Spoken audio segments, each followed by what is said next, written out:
Okay, I think we are going to proceed to get started with the afternoon sessions today. Want to make sure we do our best to stay on time, as we've got three fantastic sessions this afternoon. And to kick things off, we are going to start with Mike Sargent from Silect. Mike is going to demonstrate the development of management packs for both SNMP devices, as well as some of the new Linux MP authoring scenarios that we've enabled through MP Author Professional and MP Studio. So Mike, over to you. Let me give you presenter.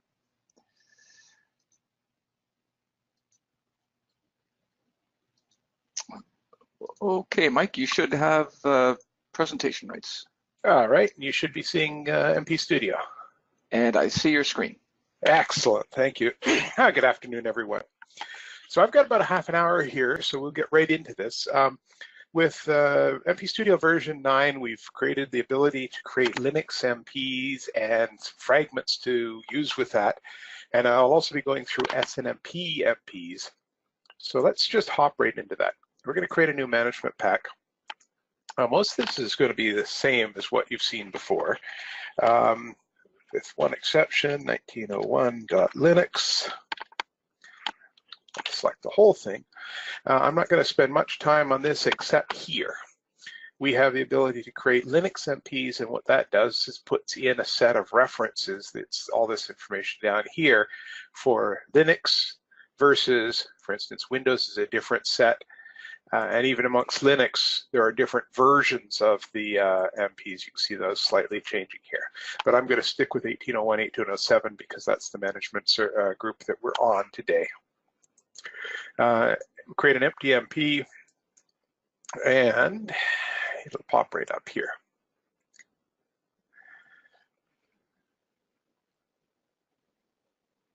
It'll pop right up here. There we go. So we don't have any wizards for Linux, but what we did do is we created a number of fragments. Kevin Holman has some fragments. I think Kevin Justin also has some fragments, and those are on the download from GitHub. But what I'm going to be using is a couple of fragments that were created in-house here. They'll be available to all registered users. What I want to just show here is within this search for fragments, if you search for Linux, we now have a fairly good number, 12 MPs here, 12 fragments here. But what I'm interested in this case is I want a discovery. If I can find the right, there it is. So there are 4 MPs for discoveries. What we're going to do is we're going to choose one that'll check for an installed package using the RPM package manager, and that's used by Red Hat and Red Hat variants. So that's a pretty big market. So I select the fragment, and it populates here. In the bottom, if you haven't seen fragments before, fragment is just a chunk of XML with some placeholders that, when all the placeholders have values defined for them, are imported in. Okay. So we have a list of properties here. Now, I've already run through this once, but we have a company name here. And so I've just preset it to MPU 2019. And it was remembered the last time we used company ID, so it uses the same version. We have an application name here. So this is what's going to be in, for instance, the class names and things like that. You know, OpenSSH server. And then we have the package name. So that is the package name that RPM knows about. That will be used here, looking for the OpenSSH servers in the list of packages. We can fill that in, and once we do that, we can click import, and now we have our class. So here's our class that we just created. I'm just going to pop up the XML so you quickly look at that. It is based on Microsoft.Unix local application, which is pretty fair in this case. And there's also one property, which is the app name, so it's easier to identify things for you. The discovery is also here. I haven't looked at this in a while, which is, okay, so it's created a type for it as well, but there's the package name in there and how often we're going to search for it, et cetera, et cetera. I don't I don't think we'll go any further into that. The next thing I want to look at, actually, let's just see if I can, I'll just, I was just trying to see if I've got a picture on the other window here that, let me just very quickly do something. I should be able to paste this in here. And I guess I should have set this up in advance. So this is just a snapshot from the console showing this discovery running a different computer, different class name. But it's actually gone out to this Linux box and it has discovered it. There's that application name property that we were talking about earlier. So that's there.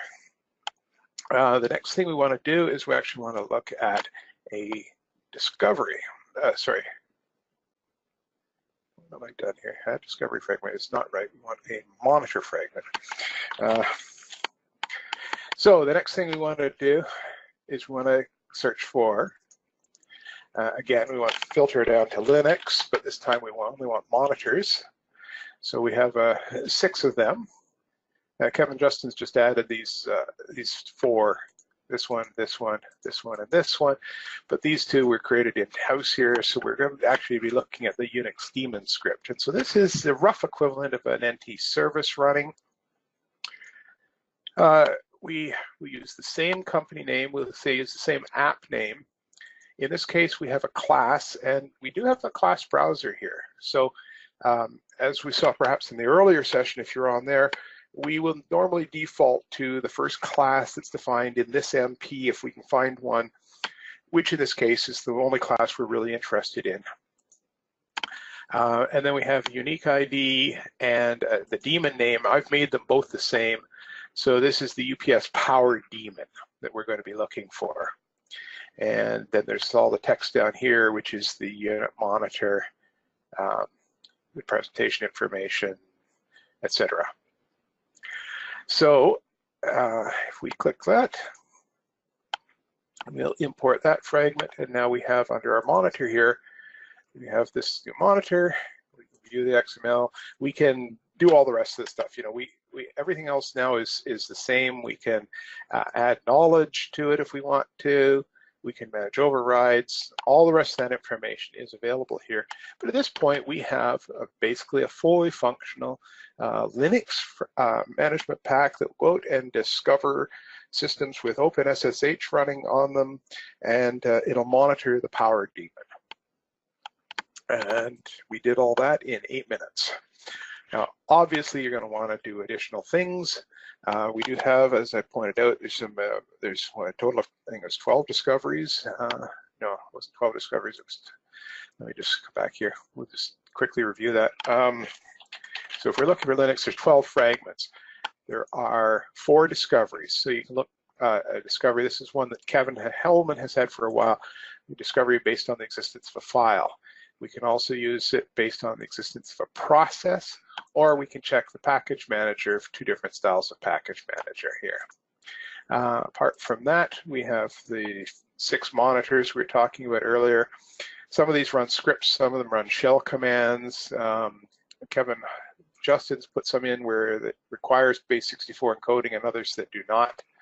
The ones that were created by Silect don't require that do require that base64 encoding for special characters, and we put some additional stuff in to help with that. I'm just going to quickly show that, but I won't complete. We have properties here for a script file name, which is brings up a file browser. And I don't have a script on this system. I wasn't planning on showing this, but I'm a shade ahead of time. So let me just see if I can. I thought I had that here. I'm sorry, I don't have it handy. Actually, we should be able to just search for anything in that case. This is not necessarily going to be what you would really see, but let's just see if I can get some example in here. Honestly, don't know where I'll find a shell file. I'm sorry, I'm not going to be able to demonstrate that. But what does happen here is that once you've browsed, it would put in the file name here. let me find something. Sorry, this is really stupid to not have any example. I should have seen this coming. Just find a file. There's nothing under packages, okay. Oh, I know where we'll find some stuff under Silect, MP Studio. We should have some files under here. I don't want to use a DLL. There. Select PowerShell.scom. It's not what you would want, but it's a short file. So when we select the browser here, we put the full path name in here, but we also read the content of that file, and we put it into this tag so that we could substitute that in the appropriate place. So here in the script, we can actually substitute in the incredibly long base64 encoded string. As I said, this is just a bad example here. We also can put script arguments in here. They'll be passed in, and your script can use them with a $1, $2, that sort of thing. So that's pretty much all I really want to say about the monitor here. I'll come back here, and we'll just show you the output from the console from a similar test that Dan did, in fact, yesterday. So this is the system it's running on. He's looking for the power daemon, and he had, yeah, this is an alert that came up. So that pretty much covers what I want to talk about with Linux. There's a bunch more fragments there, so feel free to experiment. They all have documentation in the header, so the information is definitely there. I'm actually going to come back to my main computer here, and we'll let Frank Sinatra come up there for a while. Let me just bring up MP Studio. The reason I'm coming back to a different machine here is I don't have any SNMP devices out on Azure that I can query, so I'm going to use it locally. I'm just going to use my local SNMP device, which is a Cisco router.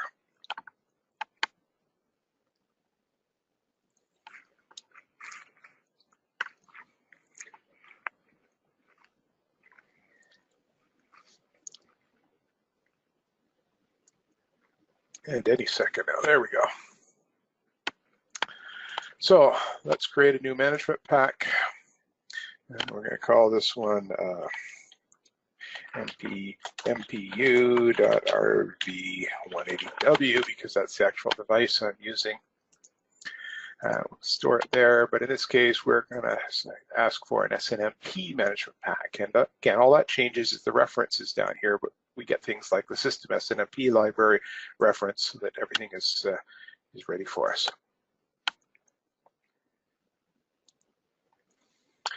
And so as soon as that comes up, there we go. Now, naturally, the first thing we want to do is a discovery. So this is my RV180W device. We have a great little dialog here for specifying your credentials. You know, you put in an IP address, you specify which version of SNMP you want to use for connection, you've got all the authentication. And if I'm not mistaken, that didn't get saved. This is something I'm going to have to look into because I had this working yesterday. I'll give you a second because this is actually quick to fix. I don't know why. Oh, I know I didn't save. I didn't press the save button. It's that simple. Fortunately, I've got this all in a OneNote notebook, so it's easy to fix this up. We'll validate. It's validated okay, and we'll hit the save button. So now we have those credentials saved. Sorry about that. Sorry, and as you can see, you can specify many devices here, and you can switch between them with a simple click here. So when we come out here, we're going to browse the SNMP device. So this is going out, and it's asking for all the variables that are on that SNMP device. There's about 1,700 of them, so this will be done very quickly. I have all the MIB files that define all these variables, but if there were some that were missing, you'd get a pop-up, and this button would be in red, which gets you out to the Manage MIBs dialog where you can add additional ones. And because I hit that button, it presumes that I've changed the MIBs, so it needs to requery everything, but fortunately that's very quick. Now for an SNMP discovery, the thing you almost always want to be looking at is the system object ID. That's a unique ID, and that's this value here, under value here. A unique ID that identifies this particular device, that model, or a very limited set of related models, so that all the capabilities that SNMP provides are all the same for everything that has this OID. We could put additional properties in here for the discovery, but this is sufficient in most cases. The other thing we can do is we can browse and get some additional properties here. So I want to get the contact name and the location of this device. I'm going to get the number of interfaces, etc. I can get all these sorts of properties and pull them out, put them in as a property of the class instance. Because we have MIB files that describe all of these things, we have things like the property descriptions here come straight out of the MIB file. So they're really solid information here. The types are all correct, and we don't need to do anything here. In most cases, you'll never need to touch this screen. Here, we're just going to give it a name. We can, of course, change other parts of this name and display name and description if we need to, but in this case, we don't need to. Now, base class, in this case, node would work, but we actually know that this is a router. So I'm just going to find system management router here, and we'll use the proper base class. It's our identification of the discovery, as I pointed out in an earlier session. If you're with us, it's just the name of the class with .discovery tacked on the end. The target for a network discovery is usually node. So that's a good default here. And then we have the expression that we want to match. And in this case, we got one variable we were interested in, and it has one particular value that we care about. So this is a default expression, is exactly what we want. The system object ID equals the ID that that device returned. We can schedule the discovery. One day is a very typical discovery, and then we're going to hit create, and we create our class. So now when we deploy this MP, it will go out to all the SNMP devices that are registered with SCOM. It'll run the discovery, and for every device that matches that system object ID, it'll create this class. Now that we have the device and we know all the instances of that device, we can look at things, monitors for that. Let me just sort of take a drink here.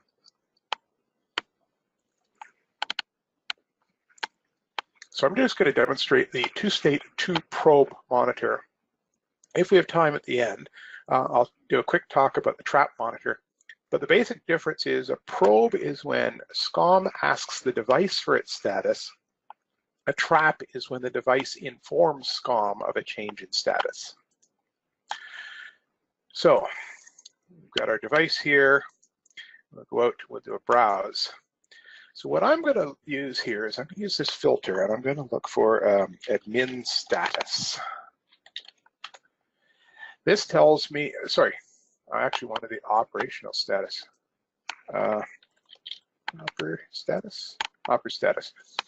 This is the status of all the links on this device. And I happen to know that link 5 is a VPN connection. So that's the one I want to monitor. I'll add that. Double-clicking does the same thing as add here. For this example, I'm going to keep it fairly simple. We have the ability to specify a second probe variable for the other state of a monitor. So there's a state that puts it into a healthy condition, and there's a state that puts it into an unhealthy condition. In this case, we want to look at that same variable for both conditions, so I only need to specify it for one. And our wizard knows that it should use the same thing for both. Our target is the device that's that first class that was defined in this management pack. This, in fact, would be availability if a connection goes down. The identification, as I've mentioned before, we could change that, but we certainly don't need to. We can use different credentials here. Probably would be using the SNMP v3 monitoring account here. How often we want to run this monitor. 2 minutes is probably a bit aggressive, but I won't, well, let's just change it to 5. Oops.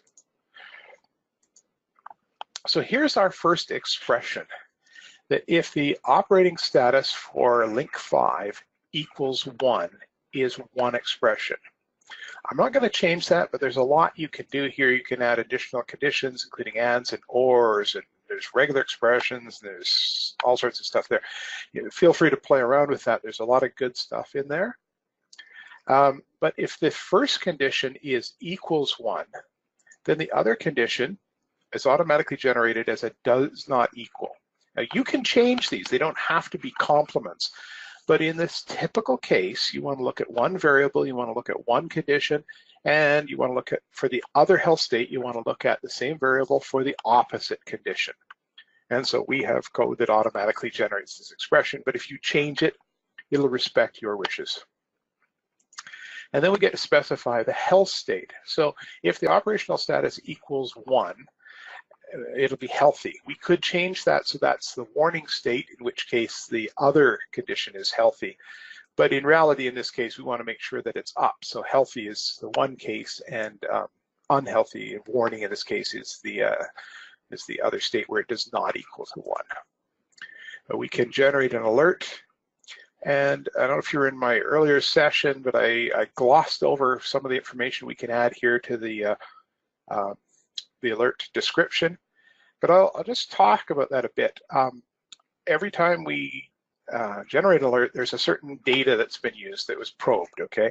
And so this gives us information about that. So we can actually put in the operational status, and I'm just gonna just drop these in here without trying to make it anything terribly pretty here. We can put in information. So there's other information, source IP, destination IP, error code, that sort of information. But there's information about the target. So we can go, contact so-and-so, because that's the contact on that device. We got a lot of additional information here. If this was hosted, which this class isn't, we'd have information about the host. We even have information about the group. So you can put in, the management group name there. And of course, you can put in unformatted text here, just description to make it look a lot better. Stuff like that. I'm not going to follow up on that too much. But we will generate an alert when it goes into a warning state, and when it's resolved, we'll automatically close the alert. So we have our summary here. We can go back and we can change any of these values if we want to, but we don't need to. And so there's our monitor. As I mentioned, we do have a trap monitor, and I have 7 minutes, so I think I'll look at the rules here as well. Those are a bit more interesting. We can probe for events or performance rules. So let's just go through performance rules, because that's a bit more interesting. Again, pointing to the same device. We're going to probe the variables, and fortunately we have a cached version of that. So let's say I want to look at CPU values here. So we have user system and idle times here. We have some raw values, but basically if you look at the idle time plus the system time plus the user time, it basically comes up to 100. Actually, it comes up to 99 because of rounding here. We can specify multiple variables here, and I'm going to do that. I'm going to specify the user and system time. What I want to calculate is sort of the not idle time. There's many ways to do that, but this is just an example of how we're going to do this. Actually, I'll just bring that back up because there's something I did gloss over a couple things here. When we select one of these things, we have the description here. This is the description out of the OID of what this variable is and what it means, what the units are, that sort of stuff. Actually, I didn't realize those are deprecated. So while I shouldn't use them, I am going to use them in this case. But we also have a lookup feature, which will go out to the web. It'll go to OID info and display similar information. So there's another source of information for you. But we have our two variables, system and user here. Our configuration is the performance counter information that we want to use. So we have the category we want here. Performance collection sounds good. We have an object name and we have a counter name here. So the counter name was the first variable name, but we could actually refer to this as, we'll just change this to CPU. user and system time, just to give us a slightly better name. And we can choose whether we add that sample to the data warehouse or not. It'll always go to the database. Our device defaults to the only device that we've defined in this MP, so that's fine. Our identification, we don't need to discuss too much. We're going to schedule how fast we're going to measure this. So we're going to do this every 5 minutes. And then we have an expression. Because we had 2 variables, we probably want to do something with them. So I'm going to add those 2 variables together. I'm going to put in the system time value for the first one, and I'm going to add the user time value for the second one. So there's our expression. CPU system and CPU user times will be added together to create that value for the performance counter. And so there you see it in our expression. That's what we're going to be producing. This will be a counter name as CPU and user and system time, and it's going to go to the data warehouse, and we're set there.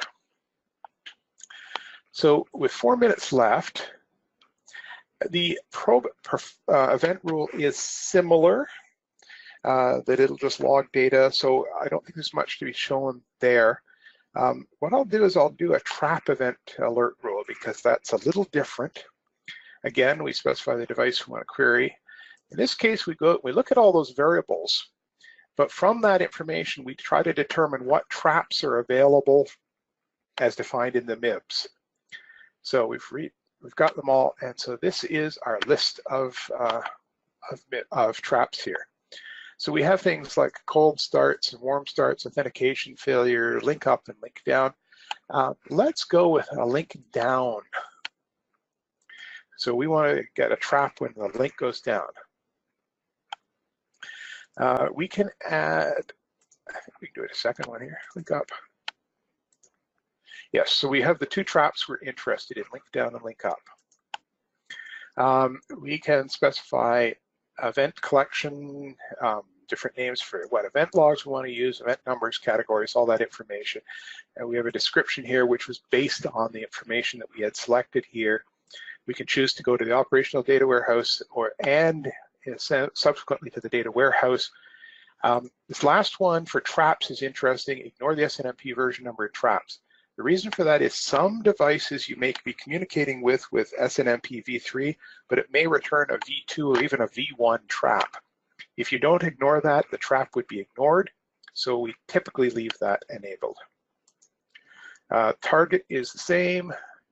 Our expression allows us to decide what we want to do. So we can look at the variables that come in. And in particular, in this case, we're going to look at the IF index.